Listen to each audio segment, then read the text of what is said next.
Menyapa Anda kembali dalam program Everyday with Jesus. Kali ini saya akan menceritakan sebuah anekdot sederhana kepada Anda semuanya. Seorang pengemudi mobil begitu marah ketika terjadi sebuah kecelakaan dan dia lihat mobilnya penyok di sana sini.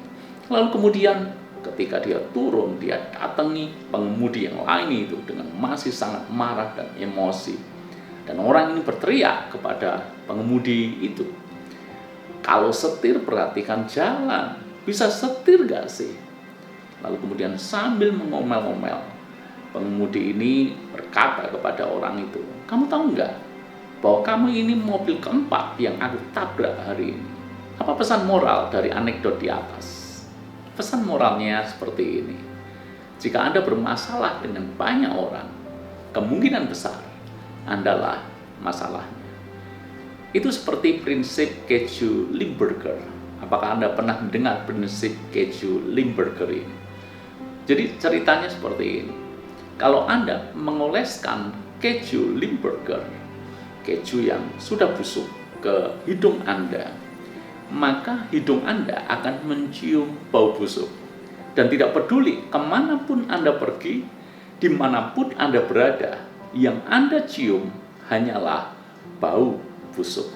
Bahkan kalau Anda berada di tempat yang segar, tempat yang baunya wangi seharusnya, tetap saja yang Anda cium adalah bau busuk.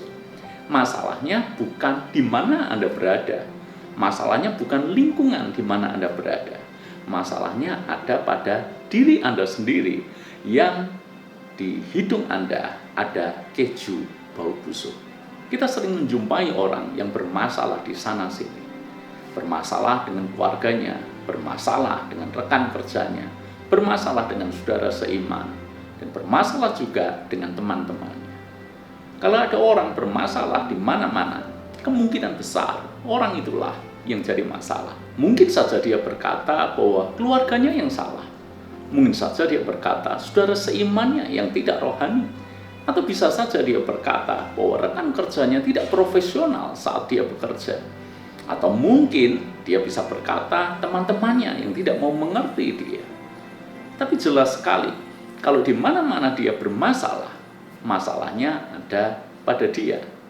Dia dalam tanda kutip adalah keju busuk.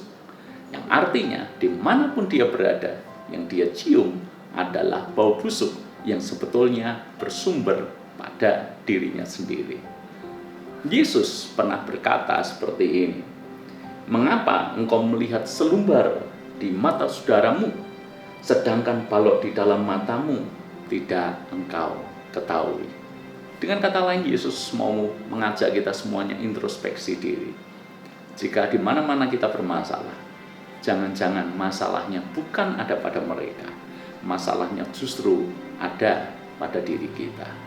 Jadi sebelum kita melihat selumbar di mata orang lain, alangkah lebih baiknya kita menyingkirkan balok di mata kepala kita lebih dulu. Selama kita selalu melihat bahwa masalahnya ada di luar, kita tidak pernah membereskan masalah yang ada di dalam. Padahal yang seringkali terjadi adalah masalahnya justru ada pada diri kita sendiri. Sebab itu melalui firman Tuhan ini, cobalah kita lakukan introspeksi diri. Saya yakin kalau kita mau berbenah diri dan kita mau melakukan evaluasi diri dan kita mau berubah, nanti ajaib, tampak semua orang di sekeliling kita juga mengalami perubahan. Sebetulnya mereka tidak berubah, kitalah yang berubah. Selama kita selalu melihat bahwa masalahnya ada di luar, kita tidak pernah membereskan masalah yang ada di dalam. Padahal yang seringkali terjadi adalah masalahnya justru ada pada diri kita sendiri. Sebab itu melalui firman Tuhan ini, cobalah kita lakukan introspeksi diri. Saya yakin kalau kita mau berbenah diri dan kita mau melakukan evaluasi diri dan kita mau berubah, nanti ajaib, tampak semua orang di sekeliling kita juga mengalami perubahan. Sebetulnya mereka tidak berubah, kitalah yang berubah. Dan ketika kita berubah, cara pandang kita berubah, maka kita melihat dunia juga sudah terjadi perubahan. Bagaimana dengan Anda? Tuhan berkati.